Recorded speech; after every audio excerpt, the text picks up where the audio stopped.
اللہ فرماتا ہے قل بفضل اللہ وبرحمتہ فبذالک فلیفرحوا، آپ فرما دیجئے کہ جب اللہ کا فضل اور اللہ کی رحمت ہو تو فبذالک فلیفرحوا، تو لوگوں خوشیاں منایا کرو۔ فلیفرحوا صیغہ امر ہے جس میں حکم دیا گیا ہے کہ یہ تم نے کام کرنا ہے۔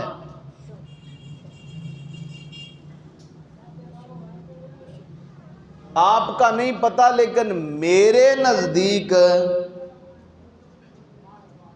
اللہ فرماتا ہے جب اللہ کا فضل ہو جائے اور اللہ کی رحمت ہو جائے تو پھر خوشیاں منایا کرو۔ میرے نزدیک جو اللہ کا سب سے بڑا فضل ہے وہ اللہ کے نبی کی ذات ہے، جو اللہ کی رحمت ہے وہ میرے نبی کی ذات ہے۔ تو جب فضل بھی آقا مدینے والی سرکار اور جب رحمت بھی میرے مدینے والے آقا ہیں تو پھر خوشی تو ان کی ولادت پہ منانا چاہیے نا۔ یہ تو حکم آ گیا ہے نا، یہ تو اللہ کا امر آ گیا ہے کہ تم نے خوشیاں منانی ہے۔ اب خوشی اسلام کے اندر جائز طریقوں سے خوشی منانا، اسلام نے اس کی حوصلہ افزائی کی ہے، جائز طریقوں سے خوشی منانا، اور دوسرے الفاظ میں ناجائز طریقوں سے خوشی منانے پر اسلام نے منع بھی کیا ہے۔ ان چیزوں کو بھی دیکھنا ہے۔ دیکھیں نا یار، اللہ انسان پہ کتنی مہربانیاں کی ہیں، اللہ نے کتنی مہربانیاں کی ہیں، نعمتیں عطا کی ہیں، گھر بار دیا، کاروبار دیا، صحت تندرستی دی، اور سب سے بڑی بات بڑا میٹھا میوہ اولاد عطا کی، بیٹے کی صورت میں، بیٹی کی صورت میں۔ جب بیٹا اپنے باپ کے چھاتی پہ چڑھتا ہے تو سکون آ جاتا ہے کہ میرا بچہ میری چھاتی پہ چڑھا ہے۔ تو اس وقت اللہ کا کتنا کرم ہوتا ہے جب بندہ، اللہ اپنے بندے کو اولاد جیسی نعمت سے نوازتا ہے اور پھر چھاتی پہ چڑھ کے وہ خوش ہوتا ہے اور اللہ سے کہتا ہے یا اللہ تیرا کتنا شکر ہے کہ تو نے مجھے میٹھا میوہ عطا فرمایا۔ لیکن اس کے باوجود اللہ یہ نہیں کہتا کہ تیرے اوپر اتنی مہربانی کی ہے، میں نے تیرے اوپر احسان کیا ہے، نہیں کہتا۔ اتنا فضل کیا ہے، تجھے اولاد دی ہے، تجھے بیٹے دیے، تجھے بیٹیاں دی ہے، اللہ نہیں کہتا تیرے اوپر احسان کیا ہے، کیونکہ اللہ کہتا ہے تو میرا بندہ ہے اور میں تیرا مالک ہوں، اور مالک ہونے کے ناطے میرا کام ہے تجھے اولاد سے نوازنا، میرا کام ہے تجھے نعمتوں سے نوازنا۔ لیکن اتنا کچھ دینے کے باوجود بھی تیرے اوپر احسان نہیں ہے۔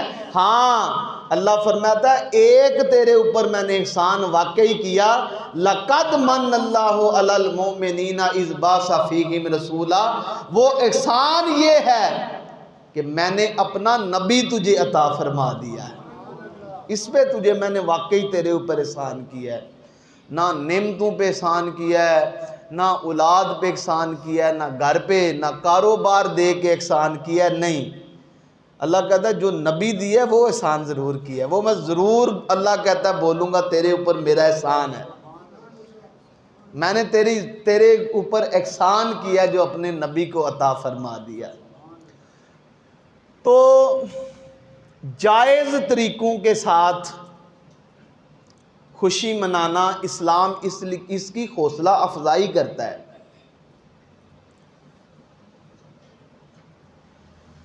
اور اگر آپ حدیث مبارکہ پڑھیں تو اللہ کے نبی یہ جائز خوشی کے بارے میں سنیں۔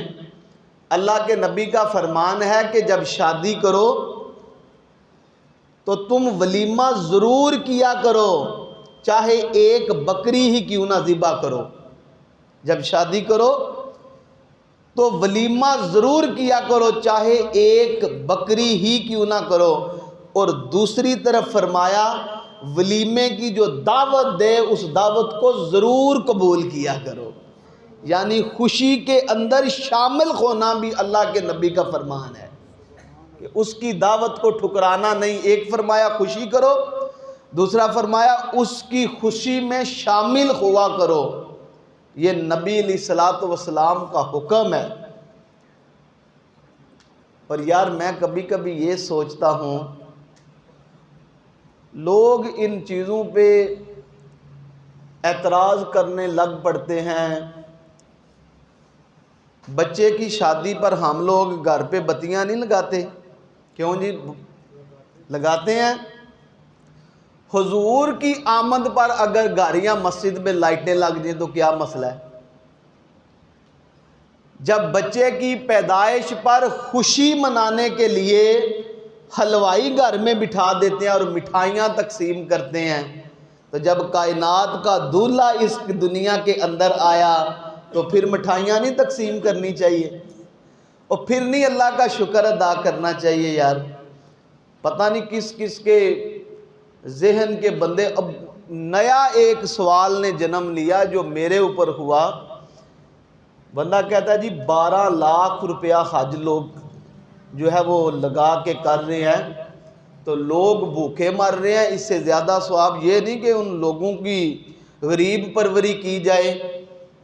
تو میں نے کہا نہیں، کیونکہ تیرا سوال ہی غلط ہے نا۔ حج جو ہے وہ اللہ کا حکم ہے، جب اللہ کا حکم آ جائے تو پھر پیسے نہیں دیکھے جاتے، پھر اللہ کے حکم کی بجا آوری کی جاتی ہے کہ یہ میرے اللہ کا حکم آیا ہوا ہے کہ سب استطاعت بندے نے حج کرنا ہے اپنی زندگی میں، یہ تو اللہ کا حکم ہے نا۔ اور پھر جب میلاد کے دن آتے ہیں تو یہی سوال ہم پہ ہو جاتے ہیں، جی لوگوں کی یار خدمت کیا کرو، غریبوں کا دھیان رکھا کرو، کوئی نہیں ضرورت اتنے بڑے جلسے کروانے کی۔ تو میں نے کہا یار سارا 11 ماہ تک تمہیں غریب کی پرواہ نہیں آئی، جب میرے نبی کے میلاد کا موسم آیا تجھے غریبوں کی جو ہے پرواہ شروع ہو گئی ہے۔ اور 11 ماہ تک کرتے رہو ہاں، لیکن جو حکم ہے فَلْيَفْرَحُوا، فرمایا جب اللہ کا فضل اور اللہ کی رحمت آ جائے تو پھر اللہ کا حکم ہے خوشیاں منایا کرو۔ اسلام نے خوشی کا طریقہ بھی بتایا کہ اسلام کے اندر کیا ہے۔ دیکھیں حضور علیہ الصلوۃ والسلام کے گھر سیرت کی کتابوں میں آتا ہے کہ ایک ماہ تک چولہا نہیں جلتا تھا، اور کئی دن بیت جاتے کھانا کھانے کے بغیر، یہ میرے نبی کی سیرت ہے، اور کئی دن کھجور سرکہ اور دودھ پر گزارا ہوتا، ایسی فاقے کے ساتھ زندگی گزاری۔ لیکن جب وقت خوشی کا آیا، گھر کا عالم کیا ہے کہ ایک ماہ تک کھانا نہیں پکا، کئی دن بیت گئے کھانا کھایا نہیں، کھجوروں کے ساتھ گزارا کیا۔ لیکن جب خوشی کا موقع آیا، امام حسن اور حسین پیدا ہوئے، تو میرے نبی نے ایک نہیں 2 بکرے ذبح کر کے لوگوں میں تقسیم کیے ہیں، اور بتایا کہ خوشی کے ٹائم خوشی کرنی ہے، گھر کے حالات دیکھیں کہ کھانے پینے کی چیزیں نہیں۔ خوشی کا جب ٹائم آیا تو حضور نے بتایا کہ جب خوشی کا ٹائم آتا ہے تو پھر اللہ کے راستے میں دل کھول کے خرچ کیا کرو۔ تو 2 بکرے ذبح کیے اپنے نواسوں کی خوشی میں۔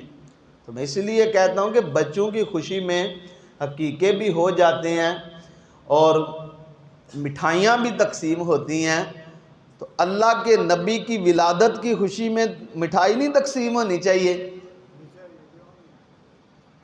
میلاد شریف کا لنگر پکا کے لوگوں میں تقسیم نہیں کرنا چاہیے؟ بہت بڑا کام ہے یہ، قرب مصطفیٰ کا وسیلہ ہے، اور کتابوں میں لکھا ہے کہ جس بندے نے ربیع الاول شریف میں حضور علیہ الصلوۃ والسلام کا میلاد پڑھا اور پڑھ کر اپنی طاقت کے مطابق لوگوں میں تقسیم، غرباء میں تقسیم کیا کھانا، اللہ اس کے گھر میں پورا سال کھانے پینے کی چیزوں کی کمی نہیں آنے دے گا۔ یہ میلاد کی برکت ہے۔ کچھ لوگ کہتے ہیں دل بے قرار رہتا ہے، میں کہتا ہوں حضور کی نعت سنا کرو دل کو قرار آ جائے گا۔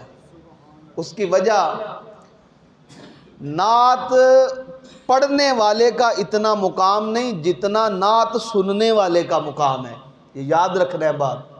ایک تو نعت ہے نا، اور اللہ معاف فرمائے میں ہاتھ جوڑ کے معذرت کے ساتھ عرض کروں گا کہ ہمارے نعت خوانوں نے جس طرح مسائل کا شکار ہم لوگوں کو کر دیا ہے، اور اب تو ایک گروہ بنے ہوئے ہیں جو فوتگیوں کے اوپر باقاعدہ ان کا ایک نیٹ ورک چلتا ہے جہاں پہ جاتے ہیں، اور میں نے خود اپنے کانوں سے سنا کہ فوتگی کے اوپر نعت پڑھ کے وہ جس بیچارے کا والد یا والدہ فوت ہوئی ہے اسے جا کے کہہ رہے ہوتے ہیں میں نے نعت پڑھی ہے میری کوئی خدمت کریں۔ وہ اللہ کا واسطہ ہے آپ لوگوں کو، وہ ایسے نعت خوانوں کو سٹیج کی زینت نہ بنایا کریں، نہ بنایا کریں یار ایسے نعت خوانوں کو سٹیج کی زینت۔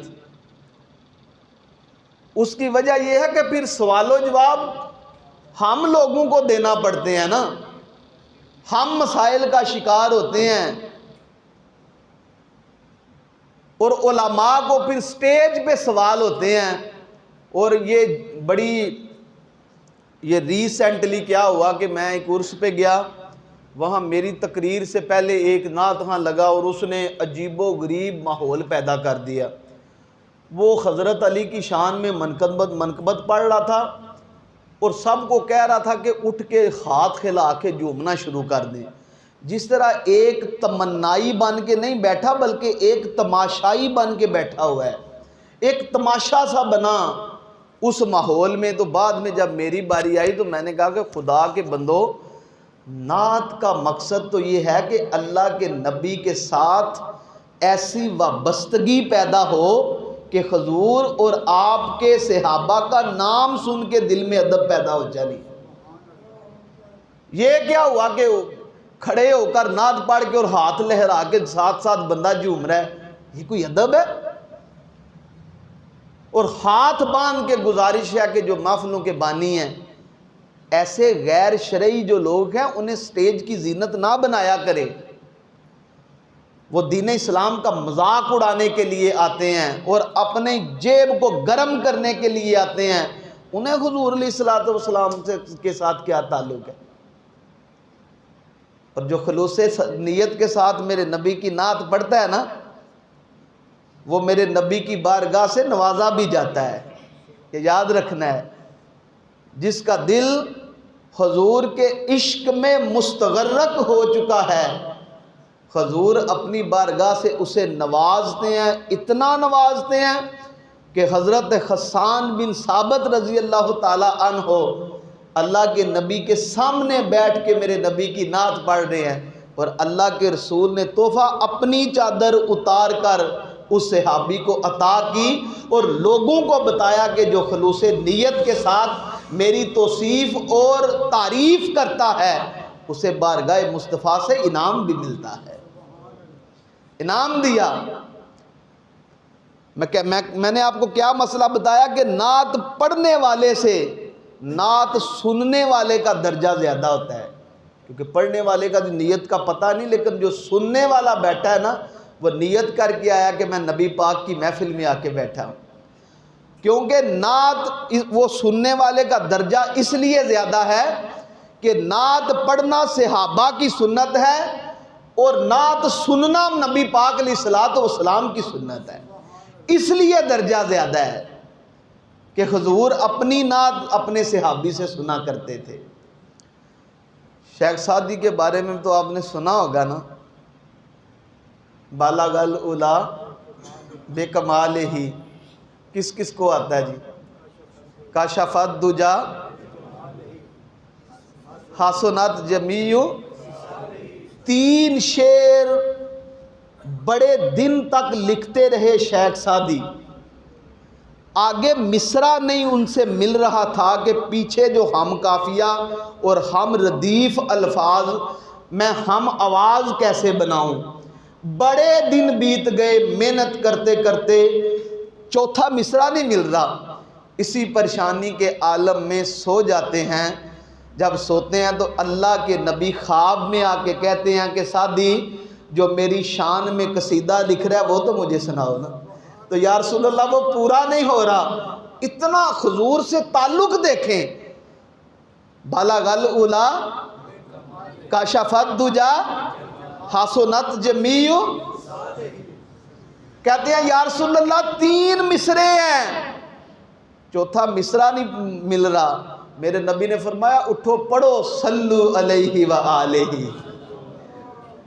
میرے نبی نے خود خواب میں آ کے پڑھایا شیخ سعدی کو، اور دنیا کے کونے کونے میں بچے بچے کو، بوڑھے کو یہ شیخ سعدی کی نعت آتی ہے کہ نہیں آتی؟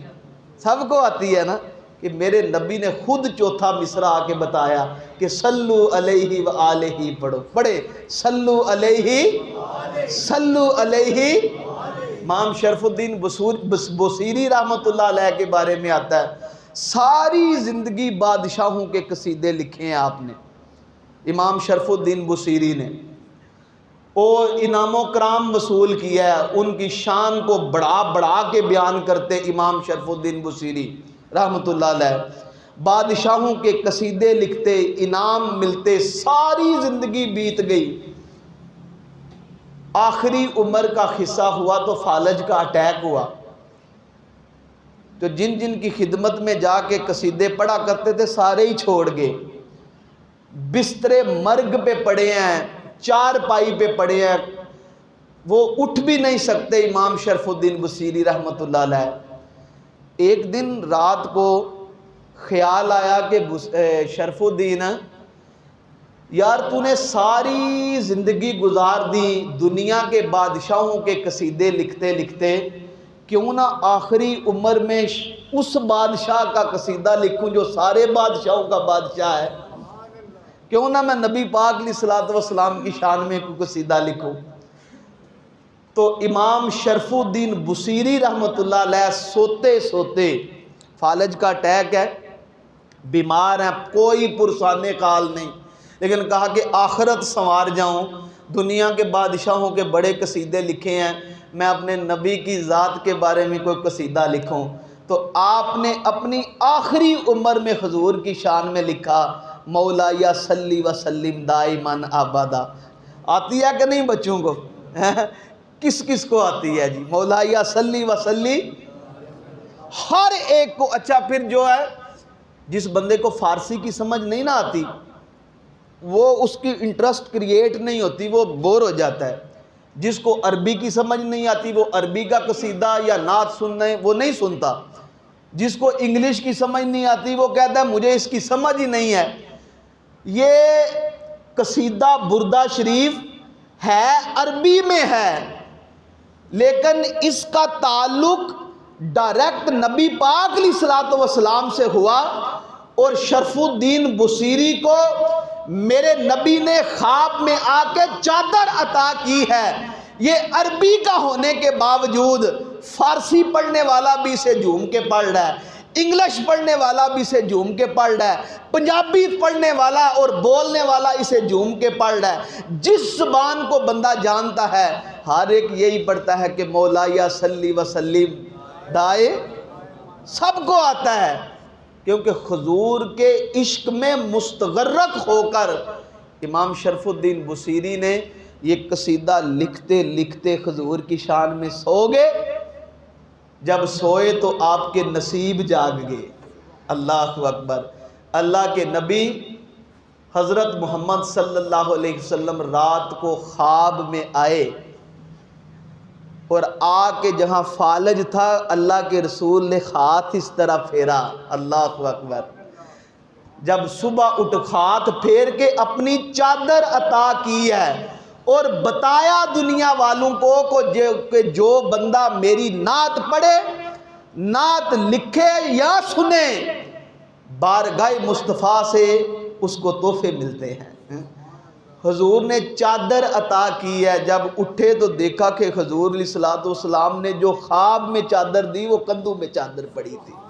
جہاں فالج کا مرض تھا اللہ پاک نے وہ حضور کے ہاتھ کی برکت سے صحت عطا فرما دی تھی۔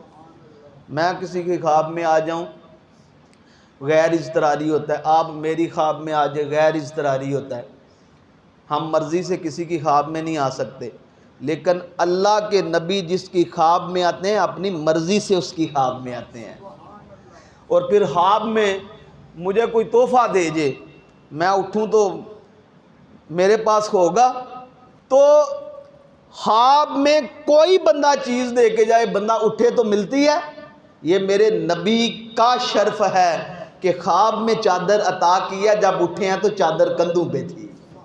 حضور کی شان ہے۔